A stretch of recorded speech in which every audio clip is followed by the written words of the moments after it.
లో యాక్టర్ విజయ్ అయితే political entry దాదాపు కన్ఫర్మ్ అయినట్టే తెలుస్తుంది.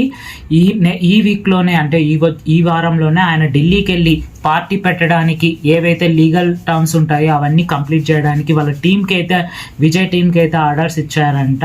సో అదైతే సోషల్ మీడియాలో విపరీతంగా సర్క్యులేట్ అవుతుంది. యాక్టర్ విజయ్ అనే అతను ఎప్పటి నుంచో పాలిటిక్స్లోకి రావాలని అనుకుంటున్నారు. వాళ్ళ ఫ్యాన్స్ అయితే విపరీతంగా కోరుకుంటున్నారనమాట.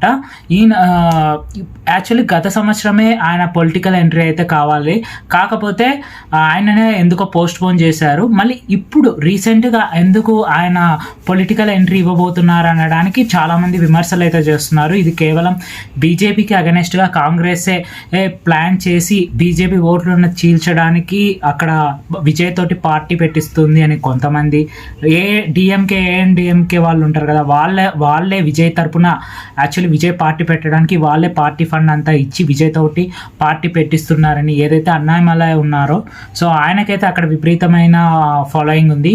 హిందూ ఓట్లన్నీ పోలరైజ్ అయ్యి ఆయనకి వెళ్ళకోకుండా డివైడ్ కావడానికి ఇది ఒక పెద్ద స్కెచ్ అని ఎవరైతే బీజేపీ వాళ్ళు ఉంటారో వాళ్ళైతే అంటున్నారు అనమాట. బట్ నేను అనుకోవడం ఏంటంటే ఆయనకు అలాంటివన్నీ ఏమీ ఉండదు.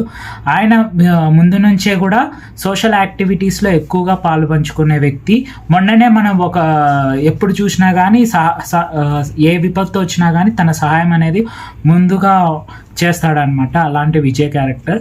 సో విజయ్ పొలిటికల్ ఎంట్రీ అనేది చాలా రోజుల నుంచే ప్లాన్ చేసుకున్నారు ఆయన, కాకపోతే మంచి టైం కోసం వెయిట్ చేస్తున్నారు. అది ఈ టైమే అనుకున్నారు ఆయన.